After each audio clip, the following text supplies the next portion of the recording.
હવે આપણે chapter number 7 ની અંદર નેક્સ્ટ એક્ઝામ્પલ જોઈશું 15.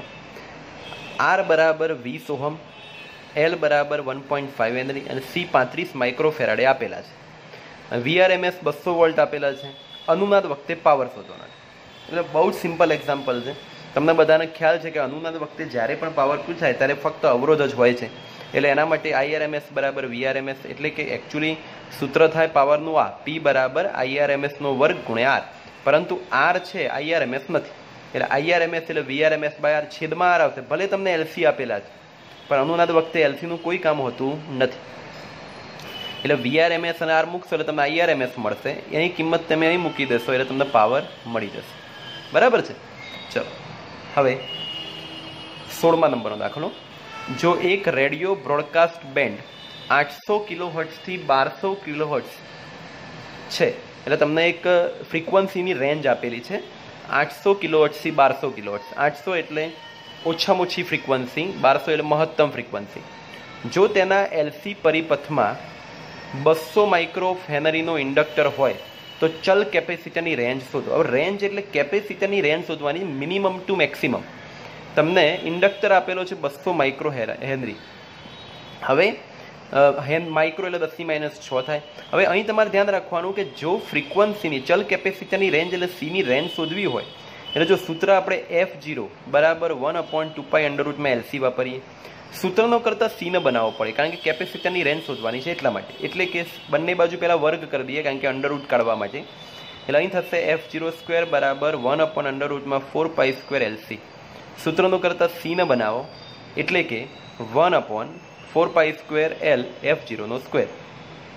હવે અહીં તમે ખાસ ધ્યાનમાં રાખજો કે જ્યારે તમારે સીની મેક્સિમમ રેન્જ જોતી હોય, શું જોઈતું હોય? સીની મેક્સિમમ રેન્જ, ત્યારે જે ફ્રીક્વન્સી છે એ વ્યસ્ત પ્રમાણમાં છે એટલે ફ્રીક્વન્સી ઓછી લેવાની.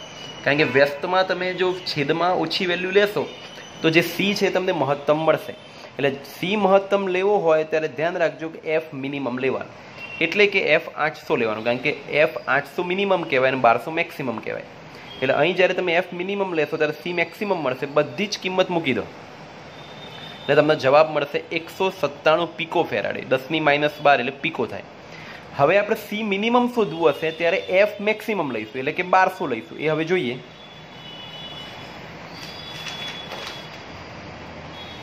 જો તમે જોઈ શકો છો કે હવે સી આપણે જોઈએ છે મિનિમમ, એટલે F મેક્સિમમ એટલે 1200 લીધું. કિલો છે એટલે 10⁻3 મૂક્યા છે.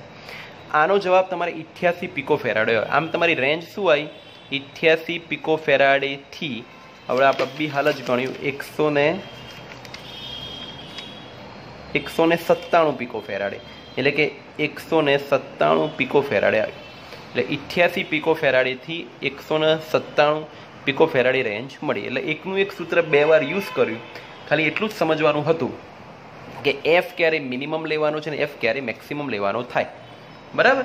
ચાલો નેક્સ્ટ એક્ઝામ્પલ. હવે નેક્સ્ટ જે પણ 2 એક્ઝામ્પલ છે બહુ જ સારા અને ધ્યાનમાં રાખવા જેવા એક્ઝામ્પલ છે. અત્યાર સુધી આ ચેપ્ટરની અંદર બધા જ એક્ઝામ્પલ બહુ જ સિમ્પલ હતા, જ્યારે આ એક્ઝામ્પલ થોડા અલગ અને હટકે છે, સારા છે. ચાલો જોઈએ. 400 વોલ્ટ ઉત્પાદન શક્તિ ધરાવતા વિદ્યુત પ્લાન્ટથી, એક એવો વિદ્યુત પ્લાન્ટ છે જે વિદ્યુત ઉત્પન્ન કરે છે જેમાં 440 વોલ્ટ છે, ત્યાંથી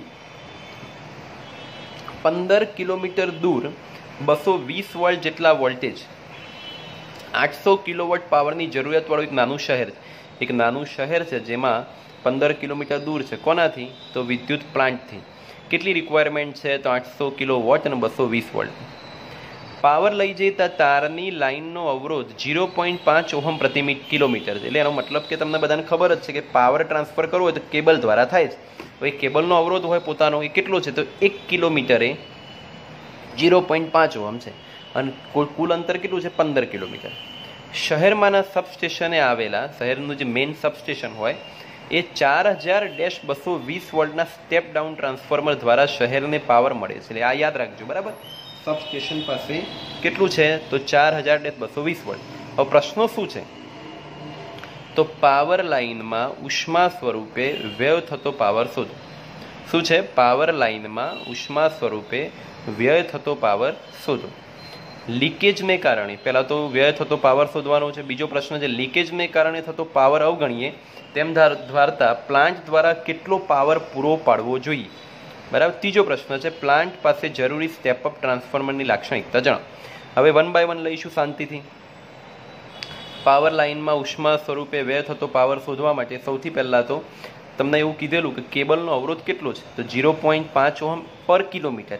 એટલે પહેલાં તો આપણે 15 કિલોમીટરનો અવરોધ શોધવો પડે. એટલે સૂત્ર રાશિ મૂકીશું કે 1 કિલોમીટરમાં 0.5 ઓહમ અવરોધ છે, તો 15 કિલોમીટરમાં કેટલા, એટલે 15 ગુણ્યા 0.5 ગુણ્યા 2 કેમ કરે, કારણ કે 2 તાર છે. જો તમે ઓબ્ઝર્વ કરશો ને તો જોઈ લો 2 તાર, એટલે 1 તારનો અવરોધ છે, આપણે 2 કરશો એટલે 2 તારનો અવરોધ મળશે, ટોટલ 15 ઓહમ મળ્યો.